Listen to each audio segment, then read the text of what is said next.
ಕಥಾನಾಯಕನ ಜನನ ನಿನ್ನೆ ದಿವಸ ಆಗ್ಯದ. ಇವತ್ತು ತೊಟ್ಟಿಲ ಕಾರ್ಯಕ್ರಮ ಇವತ್ತು ಭಾಳ ಚೆನ್ನಾಗಿ ಶೃಂಗಾರ ಮಾಡಿ ಕೊಟ್ಟಿದ್ದು ನೋಡಿ. ಇವುಗಳಿಗೆ ನಾನು ಗಂಗಾ ಬಿಟ್ಟಾರೆ ವರ್ಷ ಪುರಾಣ ಕೇಳುತ್ತೀರಿ. ತೊಟ್ಟಿಲು ಭಾಳ ಶ್ರೇಷ್ಠ. ಈ ತೊಟ್ಟಿಲನ್ನು ಮಾಡಿದ್ದು ಹಿರಿಯರು, ಸನಾತನ ಧರ್ಮ ಪರಂಪರೆ ಆಚಾರ್ಯವರಿಗೆ. ನೀವು ಇನ್ನೊಂದು ಸೂಕ್ಷ್ಮ ಹೇಳ್ತೀರಿ,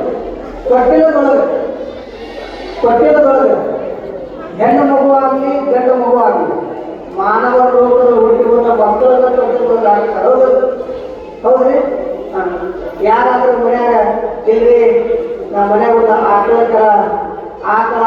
ಕರ ಇಳಿದ ಆಕಳ ಕರ ಹಾಕಿ ಒಂದು ಆಕಳ ಕರ ಹಾಕ್ಯಾರ ಎಲ್ಲಿ ದೊಡ್ಡ ತೊಟ್ಟಲ ಮಾಡಿಸಿ ಅದಕ್ಕೆ ನೆಲೆ ತೊಡಿಸಿ ಆಕಳ ಕರ ತೊಟ್ಟಲೊಳಗೆ ಹಾಕ್ಯಾರ ಏನ್ರಿ ಇದೈದು ಇತಿಹಾಸ ಇಲ್ಲ.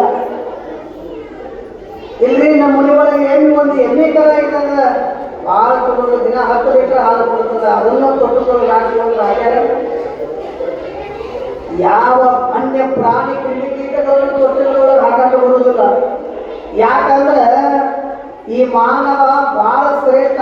ಇವನಿಗೆ ವಿವೇಕ, ಚಿಂತನೆ, ವಿನಯತೆ, ನಮ್ರತೆ, ತ್ಯಾಗ, ಗುಣ, ಭಾವನೆಗಳು ಇವನಿಗೆ ಅರ್ಥ ಆಗ್ತಾ ಬಂದ ಉದ್ದೇಶದಿಂದ ಈ ಮಾನವ ಶರೀರವನ್ನ ತೊಟ್ಟಿಲೊಳಗೆ ಹಾಕಿ ತೂಗಿ ಲಾಲಿ ಹಾಡಿ ಜೋಗುಳವನ್ನು ಪಾಡಿ ನೀನು ಸಮಾಜದೊಳಗೆ ನಿನ್ನ ಇತಿಹಾಸದ ಪರಂಪರೆಯನ್ನು ಉಳಿಸುವಂತ ಆ ಮಗುವಿನ ತೊಟ್ಟಿಲೊಳಗೆ ಹಾಕ್ತಾರೆ.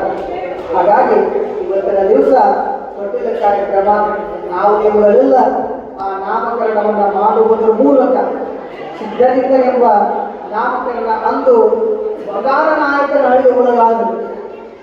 ಪುರಾಣದ ಪರಂಪರಾಗತಕ್ಕನುಸಾರವಾಗಿ ಬಿಜಾಪುರ ಜಿಲ್ಲೆ ಸಿಂದಗಿ ತಾಲೂಕಿನ ಪ್ರಾಂತಕ್ಕೊಳಪಟ್ಟಿರುವ ರಾಂಪುರ ಗ್ರಾಮ ಇದು ಮಹಾನ್ ಚೈತನ್ಯ ಜಂಗಮ ಪುಂಗವನಾಗಿರುವಂತಹ ಯಾವ ಸಾರಂಗ ಮಠದ ಪರಂಪರೆ ಇತಿಹಾಸವನ್ನು ಬೆಳೆದಿರುವಂತಹ ಪರಮ ಪೂಜನೀಯ ಚನ್ನವೀರ ಮಹಾಸ್ವಾಮಿಗಳನ್ನು ಕೊಟ್ಟಿರ್ತಕ್ಕಂಥ ಜನ್ಮಭೂಮಿ ಅಂದ್ರೆ ರಾಂಪುರದ ಕೀರ್ತಿ ಬಾಳಬಹುದು. ಅಂತ ಮಹಾಸ್ವಾಮಿಗಳ ಜನ್ಮಭೂಮಿಯಲ್ಲಿ ಇವತ್ತಿನ ದಿವಸ ತೊಟ್ಟಿಲ ಕಾರ್ಯಕ್ರಮವನ್ನು ನಾವು ನೀವೆಲ್ಲ ಮಾಡೋಣ. ಪೂರ್ವದಲ್ಲಿ ಪುರಾಣ ಪಠನೆ ಮಾಡುವಂಥ ಪೂರ್ವದಲ್ಲಿ ನಮ್ಮ ಗಾಯಕರು ಒಂದು ಗೀತೆಯನ್ನು ಹಾಡ್ತಾರೆ.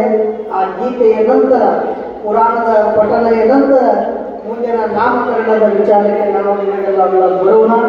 ಮುಂದೆ ತಾಯಂದರು ನಾಮಕರಣದ ಸಿದ್ಧತೆಗೆ ತಾವೆಲ್ಲ ಸಿದ್ಧರಾಗಿರಬೇಕು ಅನ್ನುವಂಥ ಮಾತನ್ನು ಹೇಳುತ್ತಾ ಗಾಯಕರಿಗೆ ಅವಕಾಶ ಮಾಡಿಕೊಡ್ತಾರೆ.